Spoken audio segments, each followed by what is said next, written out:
존 호위의 책 스코틀랜드의 신앙 영웅들을 통해 스코틀랜드 언약도들의 생애와 신앙적 투쟁을 살펴보기 위해 오신 여러분을 환영합니다. 오늘은 패트릭 해밀턴에 대해 알아보도록 하겠습니다. 네, 스코틀랜드 종교개혁사 하면 사실 빼놓을 수 없는 이름이죠. 최초의 순교자라는 그런 타이틀 때문에 더 강렬하게 기억되는 인물 같아요. 오늘은 저희에게 공유해 주신 패트릭 해밀턴, 스코틀랜드 순교자, 이 발췌문을 중심으로 해서요. 그의 정말 불꽃 같았던 삶, 그리고 신념, 또 그게 살았던 격동의 시대를 한번 깊이 들여다보겠습니다. 그렇습니다. 패트릭 해밀턴의 이야기는 그냥 어떤 역사 기록, 이걸 넘어서요. 자신의 믿음을 위해서 24이라는 그 젊은 나이에 목숨까지 내놓았던 한 지식인의 고뇌, 그리고 용기를 보여주는 것 같습니다. 당시 종교개혁의 바람이 막 불어오던 스코틀랜드의 복잡한 종교적 또 정치적 상황 속에서 그의 선택이 어떤 파장을 일으켰는지 함께 살펴보는 건 정말 의미가 있을 겁니다. 그럼 먼저 해밀턴이라는 인물, 어떤 배경을 가졌는지부터 시작해 볼까요? 이 자료를 보면 1504년생인데요. 와, 정말 대단한 가문 출신이더라고요. 아버지 쪽으로는 제임스 3세 국왕의 조카뻘이고 어머니 쪽으로는 외할아버지가 국왕의 형제인 알바니 공작이니 양쪽 다 왕가의 피가 흐르는 그야말로 최고위층 귀족이었네요. 네, 맞습니다. 당시 스코틀랜드 사회에서 그의 가문이 갖는 영향력은 상당했죠. 이런 배경 덕분에 그는 어릴 때부터 고위 성직자가 되기 위한 교육을 받을 수 있었고요. 학업 자금을 마련하려고 어린 나이에 명목상이긴 했지만 펀 수도원의 직책을 받기도 했습니다. 그리고 세인트 앤드루스 대학교, 여기서 철학이랑 인문학을 공부했군요. 20살 남짓에 벌써 당대의 학문을 두루 섭렵했다고 하니까 아주 명석했던 모양이에요. 네, 당시 세인트 앤드류스 대학교는 설립된 지 100년이 채 안 됐어도 스코틀랜드 최고의 교육기관으로 명성이 높았습니다. 특히 주목할 만한 인물이 바로 존 메이어 교수입니다. 이분은 나중에 종교개혁의 거목이 되는 존 녹스, 그리고 인문주의 학자 조지 부캐넌을 가르치기도 했죠. 아, 그 유명한 존 녹스의 스승이었군요. 메이어 교수는 해밀턴에게 어떤 영향을 주었을까요? 자료를 보면 파리 소르본 대학에서도 가르쳤던 석학이라고 나오는데요. 맞습니다. 메이어는 좀 온건한 개혁 성향을 지닌 인물이었습니다. 그의 저술 중 일부는 논란의 소지가 있긴 하지만 당시 교회의 여러 오류나 부패를 비판하는 데 중요한 역할을 했어요. 특히 그는 교황의 절대적인 권위에 의문을 제기했습니다. 공의회 회가 교황보다 우위에 있고 심지어 교황을 견책하거나 폐위시킬 수도 있다. 이렇게 주장했거든요. 로마 교황청의 세속적인 권력 추구나 탐욕에 대해서도 비판의 목소리를 냈고요. 이거 굉장히 흥미로운 지점이네요. 메이어 교수 자신이 완전한 개신교 개혁가는 아니었다 하더라도 그의 가르침이 젊은 해밀턴에게 비판적인 시각을 심어주고 로마 카톨릭 교회의 문제점을 인식하게 하는 그런 중요한 계기가 되었을 수 있겠군요. 어쩌면 스승의 이런 문제 제기가 해밀턴 안에 잠자고 있던 개혁의 씨앗을 깨웠을지도 모르겠어요. 네, 충분히 그럴 수 있습니다. 완전한 복음주의적 개혁은 아니었지만 메이어의 가르침은 기존 체제의 의문을 제기하고 진리를 탐구하도록 자극했을 겁니다. 이런 지적인 환경 속에서 해밀턴의 학문적 또 사상적 기반이 다져졌다는 점이 중요하죠. 그런데 같은 시기에 존 녹스도 세인트 앤드류스에 있었다면서요.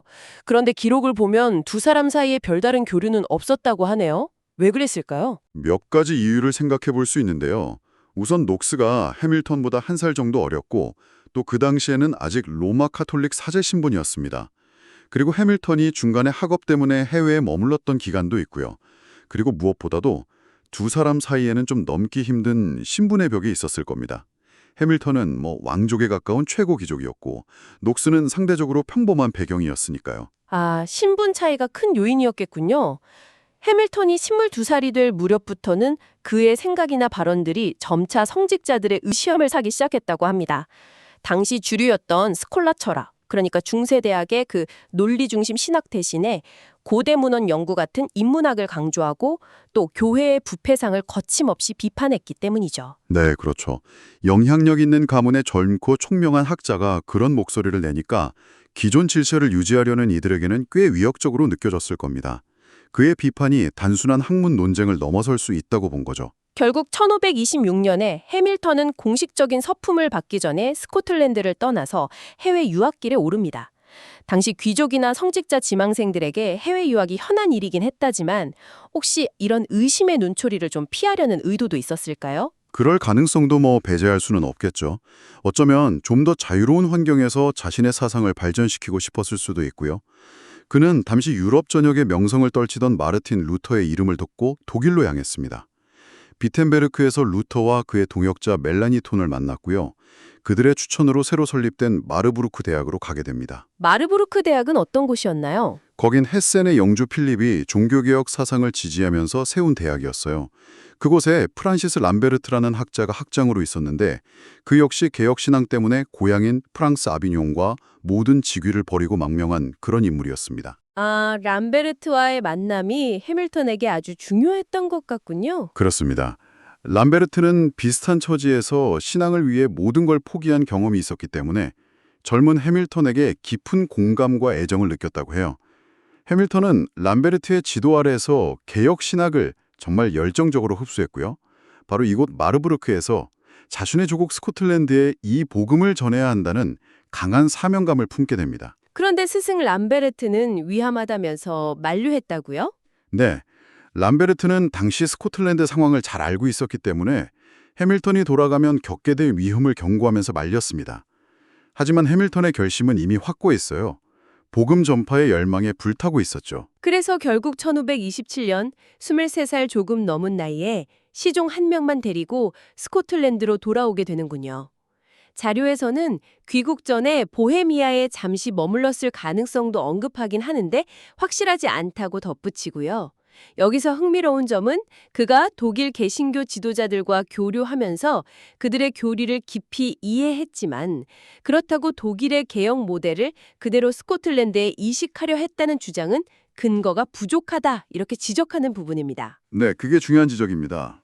해밀턴은 독일에서 많은 것을 배웠지만 스코틀랜드의 고유한 상황 속에서 어떻게 개혁을 이룰지 고민했던 것으로 보여요. 그는 단순히 외국의 사상을 수입하는 게 아니라 자신의 조국을 위한 길을 모색하려 했던 거죠. 이것이 그가 단순한 모방자가 아니라 스코틀랜드 종교개혁의 선구자로 평가받는 이유 중 하나일 겁니다. 조국으로 돌아온 해밀턴은 지체 없이 활동을 시작합니다. 로마 카톨릭 교회의 뿌리 깊은 부패를 지적하고 성경의 가르침에서 벗어난 오류들을 바로잡으려 했죠.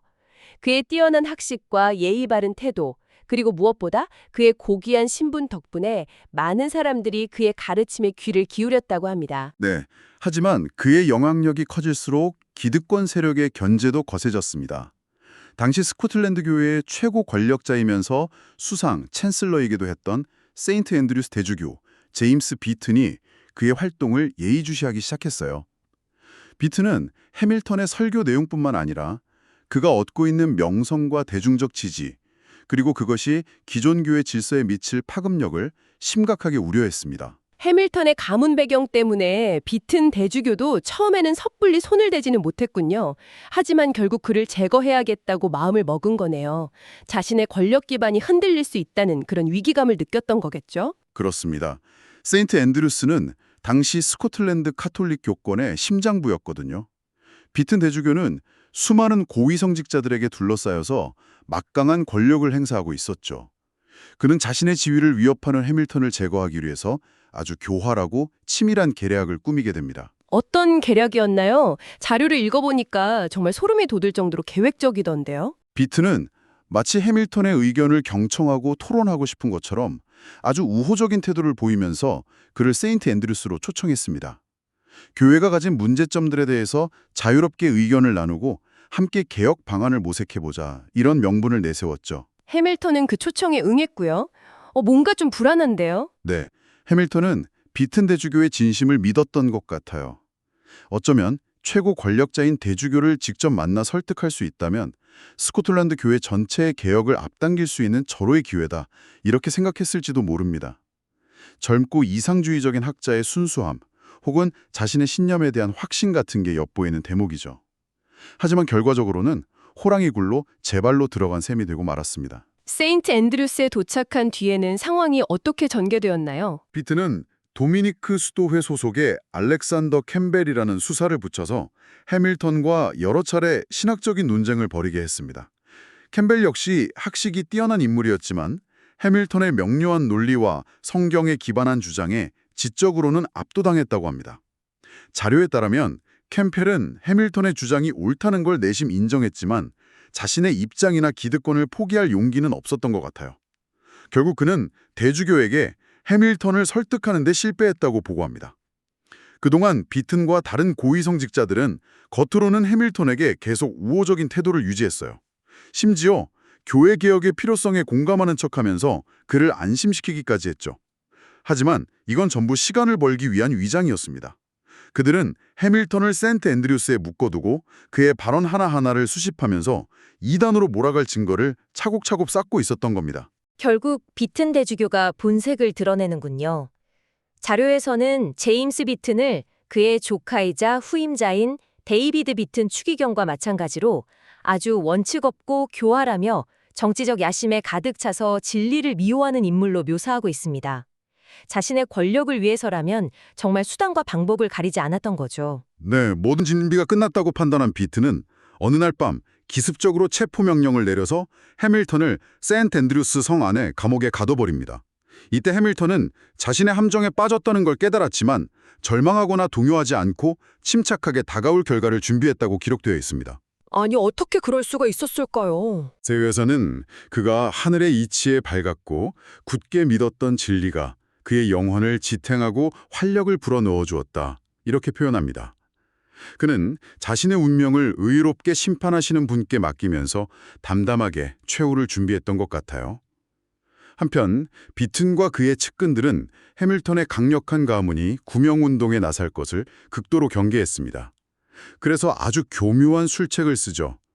당시 아직 미성년자였던 제임스 5세 국왕을 일부러 멀리 떨어진 로스셔의 성 도테스 성지로 순례를 보내버린 겁니다. 왕이 수도에 없으면 해밀턴의 가문이나 지지자들이 왕에게 직접 탄원하거나 중재를 요청할 기회 자체가 차단되는 거죠. 아, 정말 치밀하고 잔인하네요. 겉으로는 해밀턴의 영혼 구원을 걱정하는 척하면서 실제로는 그의 죽음을 재촉하기 위한 모든 조치를 취했다는 것이 참 성경에 나오는 악인의 자비는 잔인하다는 구절이 떠오릅니다. 네, 체포 바로 다음 날 비튼 대주교 주재하에 고위 성직자 회의가 소집되었고요.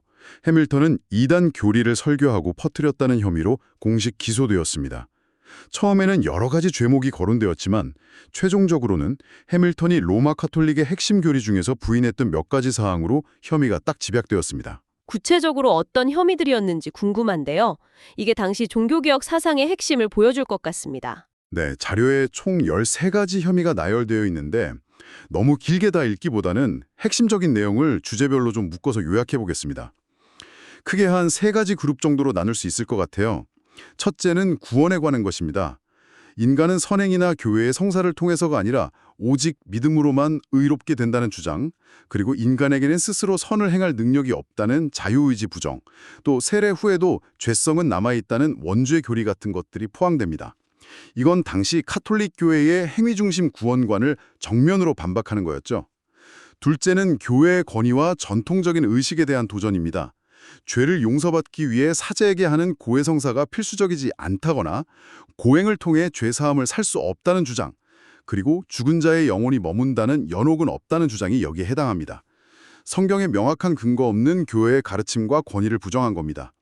셋째는 교황권에 대한 직접적인 비판입니다. 교황은 적그리스도이며 모든 사제는 본질적으로 교황과 동등한 권력을 가진다는 주장이 포함되어 있습니다. 이것은 교황을 정점으로 하는 로마 카톨릭 교회의 위계 질서 자체를 부정하는 당시로서는 가장 급진적이고 위험한 주장이었습니다. 와, 정말 당시 카톨릭 교회의 근간을 흔드는 내용들이네요. 단순히 신학적인 견해 차이를 넘어서서 교회의 존재 방식과 권력 구조 자체에 대한 정면 도전이었군요. 특히 교황을 적그리스도라고 지칭한 것은 정말 목숨을 내놓지 않고서는 할 수 없는 발언이었을 것 같습니다. 결국 이 혐의들로 유죄 판결이 내려진 거군요. 그렇습니다. 1527년 2월 마지막 날 세인트 앤드류스 대성당에서 글래스고 대주교, 던켈드 주교 등 스코틀랜드 전역의 고위 성직자들이 모인 가운데 공식적인 선고가 내려졌습니다. 해밀턴을 완고한 이단으로 정죄하고 그가 가진 모든 교회 직위와 명예, 재산을 박탈하며 세속 권력에 넘겨 화형에 처하도록 판결했습니다. 선구문 자체도 라틴어로 아주 길고 장황하게 작성되었는데 이건 마치 모든 법적, 종교적 절차를 공정하게 따른 것처럼 보이려는 의도였을 뿐 실제로는 이미 정해진 결론을 위한 형식적인 요식 행위에 불과했습니다. 해밀턴은 이 가혹한 선고를 어떻게 받아들였나요? 자료에 따르면 그는 온유함과 순정적인 태도로 선고를 받아들였다고 합니다. 이미 재판 과정에서 자신의 신념을 충분히 밝혔고 더 이상 논쟁이 무의미하다는 것을 알았기 때문일 겁니다. 그는 자신의 주장을 굽힐 생각이 전혀 없었습니다. 같은 날 세속 법정에서도 즉시 사형 선고가 내려졌습니다. 성직자들은 혹시라도 해밀턴의 가문이나 지지자들이 마지막 순간에 구명운동을 벌일까 봐 두려워했어요. 그래서 단 하루의 지체도 없이 바로 그날 오후에 처형을 집행하기로 결정하고 서둘렀습니다. 처형장으로 향하기 직전에 알렉산더 알레스라는 인물이 해밀턴을 찾아왔다는 이야기가 나오네요. 이 부분도 상당히 인상적이었습니다. 네, 알레스는 세인트 앤드류스 대성당의 참사회원, 그러니까 고위 성직자 중 한 명이었습니다. 그는 짙은 대주교의 지시를 받았거나 혹은 스스로의 판단으로 마지막으로 해밀턴을 설득해서 그의 주장을 철회시키고 카톨릭 신앙으로 되돌리려고 시도했습니다. 하지만 결과는 정반대였다고요? 그렇습니다. 알레스는 해밀턴을 설득하려 했지만 오히려 죽음을 앞둔 해밀턴의 명쾌한 논증과 조금도 흔들림 없는 신념의 확고함에 깊은 감명을 받았습니다. 해밀턴과의 대화, 그리고 곧이어 목격하게 될 그의 순교 장면은 알레스의 삶을 완전히 바꿔놓는 결정적인 계기가 됩니다. 그는 자신이 평생 배우고 가르쳐왔던 스콜라 신학의 공허함을 꿰놨고 해밀턴이 목숨 걸고 지키려 했던 복음의 진리에 대해 진지하게 고민하기 시작합니다. 한 사람을 회유하려던 시도가 오히려 그 사람의 순교를 통해서 다른 사람의 회심을 이끌어낸 셈이네요. 정말 놀라운 반전입니다. 네, 알레스는 이후 해밀턴의 순교를 직접 목격하고 큰 충격을 받습니다. 그리고 얼마 지나지 않아 열린 교회 회의에서 라틴어 연설을 통해 성직자들의 도덕적 해이와 성경 연구의 중요성을 역설하다가 결국 그 역시 이단으로 몰려 투옥됩니다. 몇 년간 감옥에 갇혀 있다가 극적으로 탈출해서 독일로 망명했고 거기서 멜라니톤 같은 개혁가들과 교류하며 신학자로 활동합니다. 나중에는 영국으로 건너가서 토머스 크랜머 같은 인물들에게도 영향을 주고 라이프치히 대학의 신학 교수가 되기까지 하죠. 와, 한 사람의 순교가 이렇게 다른 사람의 삶에 불을 지피고 또 다른 개혁의 역사를 만들어낼 수 있다니.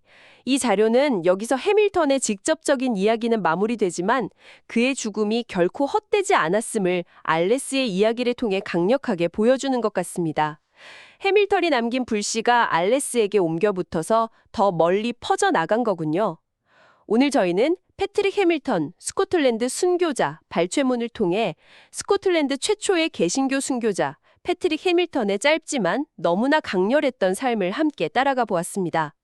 왕족에 가까운 귀족 가문에서 태어나 촉망받는 젊은 학자였던 그가 어떻게 종교개혁 사상에 눈을 뜨고 조국의 복음을 전하려다가 결국 24이라는 그 꽃다운 나이에 화영대에서 생을 마감하게 되었는지 살펴보았습니다. 네, 제임스 비튼 대주교의 치밀하고 냉혹한 계략, 그리고 당시 스코틀랜드 교회가 가진 막강한 권력의 저항 속에서도 해밀턴은 끝까지 자신의 신념을 굽히지 않았습니다. 그의 순교는 당시 많은 스코틀랜드인들에게 엄청난 충격과 함께 깊은 질문을 던졌고 이후 본격적으로 타오르게 될 스코틀랜드 종교개혁의 결정적인 도화선이 되었습니다. 한 역사가가 그를 단순히 종교적 순교자를 넘어서 인간 정신의 자유를 위한 스코틀랜드 최초의 순교자라고 평가한 이유를 충분히 이해할 수 있습니다. 그의 죽음은 억압에 맞서 진리와 양심의 자유를 외친 상징적인 사건이 된 것이죠. 오늘 이야기를 들으시면서 여러분께서는 어떤 점이 가장 마음에 와닿으셨나요? 죽음 앞에서도 흔들리지 않았던 해밀턴의 그 확신에 찬 모습인가요? 아니면 자신의 권력을 지키기 위해 한 젊은 생명을 앗아간 당시 교회의 어두운 단면인가요? 혹은 해밀턴의 순교를 통해 새로운 신령을 발견하고 또 다른 개혁의 길을 걸었던 알렉산더 알레스 같은 그런 인물들의 이야기인가요? 마지막으로 이런 질문으로 한번 던져보면서 마무리하고 싶습니다. 만약 패트릭 해밀턴이 마지막 순간에 자신의 주장을 철회했거나 혹은 체포되기 전에 독일이나 다른 곳으로 탈출했다면 그 후 스코틀랜드의 종교개혁 역사는 어떻게 달라졌을까요? 그의 순교라는 그 강력한 촉매제가 없었다면 개혁의 불길은 훨씬 더 늦게 타올랐을까요? 아니면 또 다른 인물이나 사건을 통해서 다른 방식으로 전개되었을까요? 이 질문에 대한 답을 스스로 생각해 보시는 것이 오늘 우리가 나눈 패트릭 해밀턴 이야기의 의미를 더욱 깊이 새겨보는 좋은 방법이 될 것입니다.